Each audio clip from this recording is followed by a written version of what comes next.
Hello friends, and welcome back to r/Prorevenge. And today's story. My hag of a stepmom gave away my PlayStation 4 while I was away at college, so I rent out her house while she was on her honeymoon with her newest husband. So here goes. I'm an only son. My mom died of ovarian cancer at only 55, 5 years ago. It broke my dad's heart. They had been together since college and were the same age, with my dad being a month older. I'm 22 and am about to graduate college with my degree in chemistry when the main events start to occur. I went to college on a full-ride scholarship. This is important later. My dad met my now stepmom when she was my mom's nurse at the hospital where she spent her final days. My stepmom, Grace, played all the right notes to gain my dad's trust. She was empathetic to him, nurturing, comforting after my mom passed. I was 17 and old enough to sense that she was trying to weasel her way into getting my dad's resources, but it was up to my dad if he wanted to be in a relationship with her. I was in my final year of public school and had just won a scholarship to attend college out of the country the following year. My dad mourned my mom for a year, and that whole time Grace would check in on him by phone every month or so, in my opinion, to scope out the possibility of sinking her hooks in him. After a year passed, Grace took off the gloves and went hard after my dad.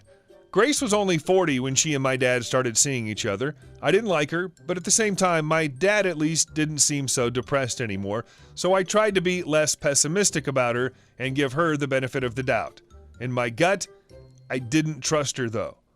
But we are Scandinavian, and at least in my family, the son does not tell his father what to do or even offer any opinion.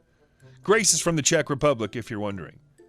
My father was a very successful banker during his career and amassed quite a portfolio of wealth.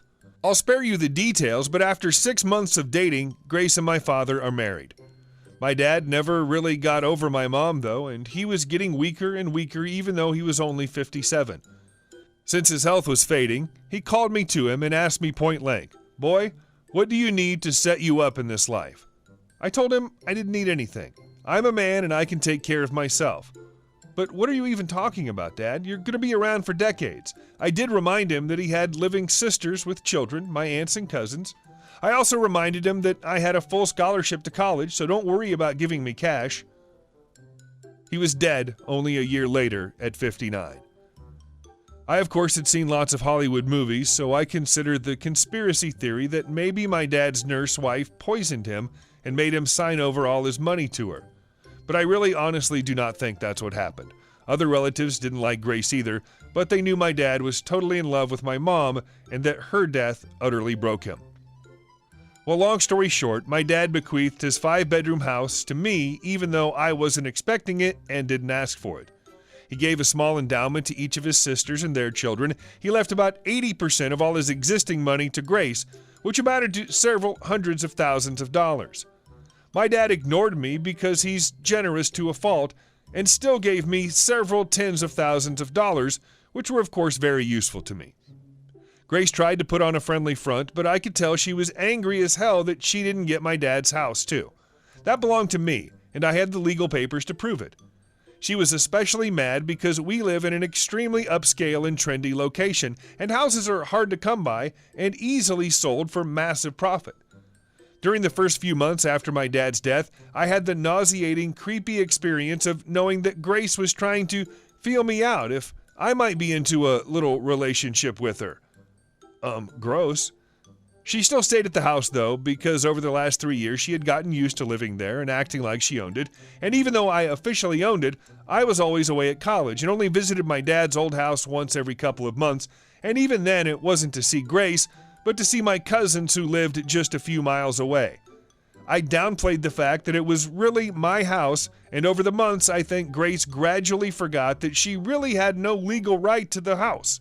She probably believed that sooner or later, because I never asked her for any of the hundreds of thousands of my dad's dollars that she now had, that I was somehow independently wealthy and would just give up my house to her.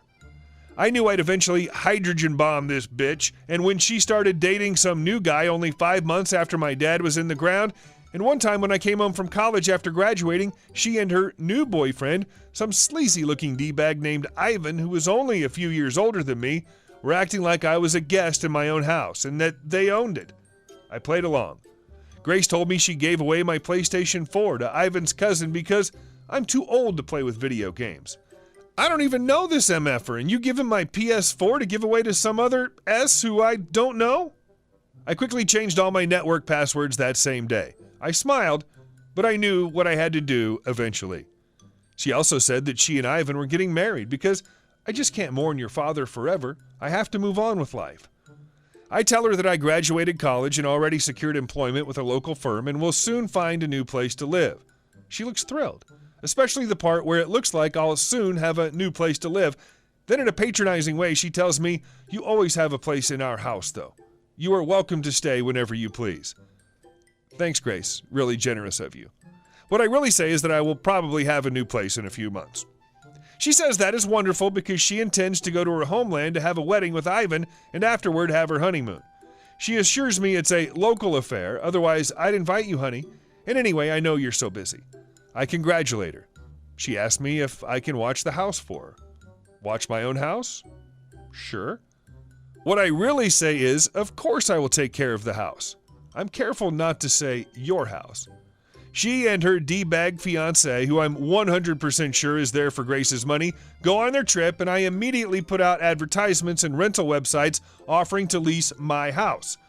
I hire movers and have all of Grace's furniture and possessions boxed up and put into a storage rental facility.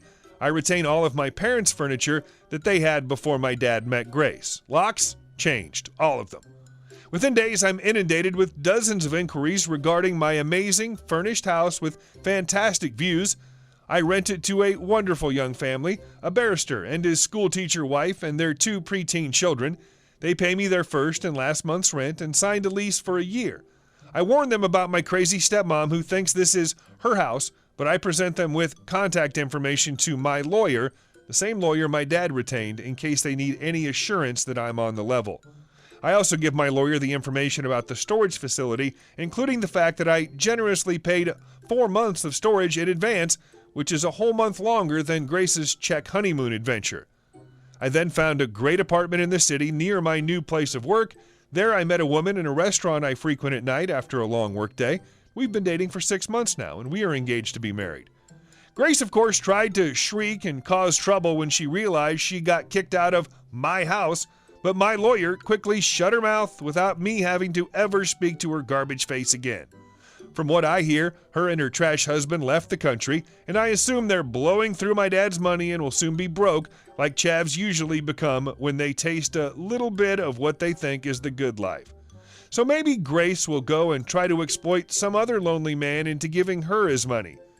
Speaking of money, the house that I rent out is generating so much money that not only am I able to help pay for my cousin's college, but I moved into a larger apartment of my own together with my fiancé. I love my job, but really I could survive solely on renting out my dad's house. And to think, if Grace had only been cooler and nicer, I might have let her stay at the house just to be a good sport. And definitely if she stayed the hell out of my room. But no, she had to act all proprietary, so I had to make her homeless as a wedding gift. Postscript. I bought another PS4, even though I didn't use my old one that much. It didn't matter. It wasn't for Grace to give away. You don't give away other people's things, you give away your own things. Which is why I chose to kick Grace out of my house, because it's mine, and I decide who stays there. Well, it seems we've come to the end of our story, so thank you very much for listening. I hope you enjoyed it, and if you did, be sure to leave a comment, like, and subscribe. I really appreciate it. And see you soon.